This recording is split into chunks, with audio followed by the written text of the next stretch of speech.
దేశమైన రాష్ట్రమైన అభివృద్ధి చెందితేనే అక్కడ ప్రజలు బాగుంటారు.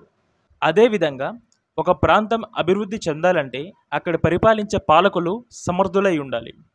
నిజాయితీ కలిగిన వారిని ఎన్నుకోవడం ద్వారా ఒక రాష్ట్రం, దేశం అభివృద్ధికి సాధ్యపడుతుంది. ప్రజాస్వామ్య దేశాల్లో ప్రజలు ఓట్లు వేసి నాయకుని ఎన్నుకుంటారు. అయితే సమర్థవంతమైన వ్యక్తిని ఎన్నుకోవడం ఎంత ముఖ్యమో ఓటుని ఎలా వెయ్యాలో కూడా తెలుసుకోవడం అంతే ముఖ్యం. మరికొద్ది రోజుల్లో సార్వత్రిక ఎన్నికలు జరుగుతున్న నేపథ్యంలో అసలు ఓటు ఎలా వెయ్యాలి, ఆ ప్రక్రియ ఎలా కొనసాగుతుంది అనే వివరాలు ఇప్పుడు తెలుసుకుందాం. మరికొద్ది రోజుల్లో ఏపీ అసెంబ్లీ ఎన్నికలతో పాటు దేశవ్యాప్తంగా లోక్సభ ఎన్నికలు జరగనున్నాయి. ఈ నేపథ్యంలో జాబితాను ఎలక్షన్ కమిషన్ విడుదల చేసింది తెలిసిందే. ఇదే సమయంలో పెద్ద సంఖ్యలో ఓటర్లు తొలిసారిగా ఓటు హక్కును వినియోగించుచున్నారు.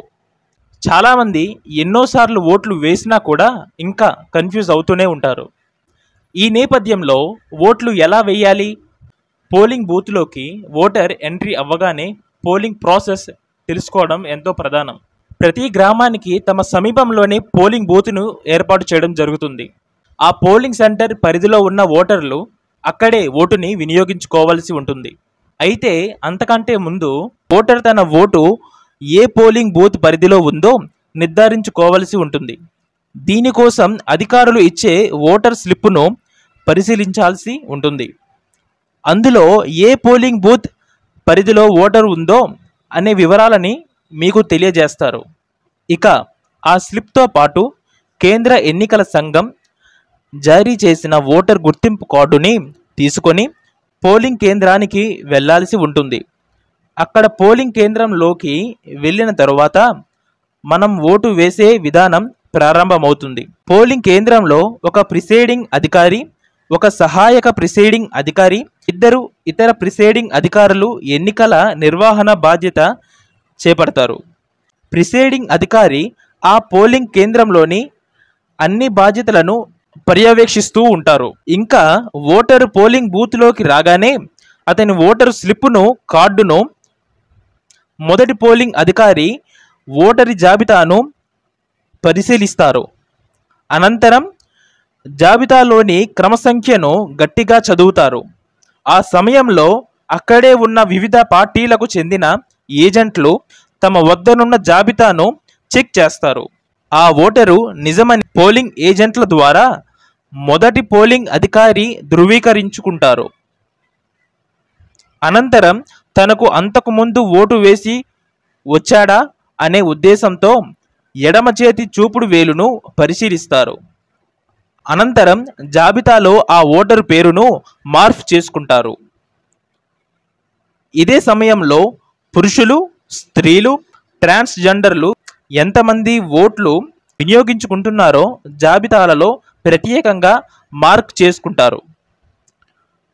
ఓటర్ల వివరాలపై ఏటవాలుగా గీత గీయడంతో పాటు అదనంగా మహిళా ఓటర్లైతే క్రమసంఖ్య చుట్టూ గీత గీస్తూ ఉంటారు.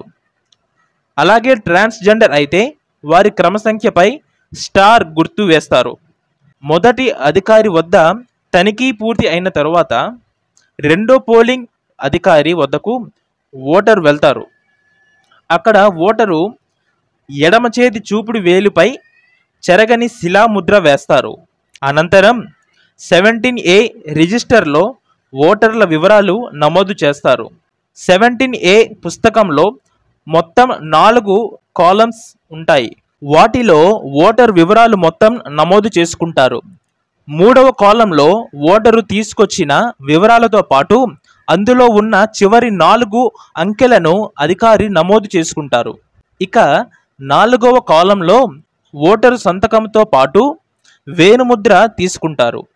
ఈ ప్రాసెస్ అంతా పూర్తి అయిన తరువాత ఓటరు జాబితాలో క్రమసంఖ్య రాసి అధికారి సంతకం చేసి ఆ కాగితాన్ని చించి ఓటరుకు అందిస్తారు. అక్కడ స్లిప్ తీసుకున్న ఓటరు ప్రక్కనే ఉన్న 3వ పోలింగ్ అధికారి దగ్గరకు వెళ్లాల్సి ఉంటుంది. ఆ అధికారి ఓటరు వద్దనున్న ఓటరు స్లిప్ను తీసుకుంటారు.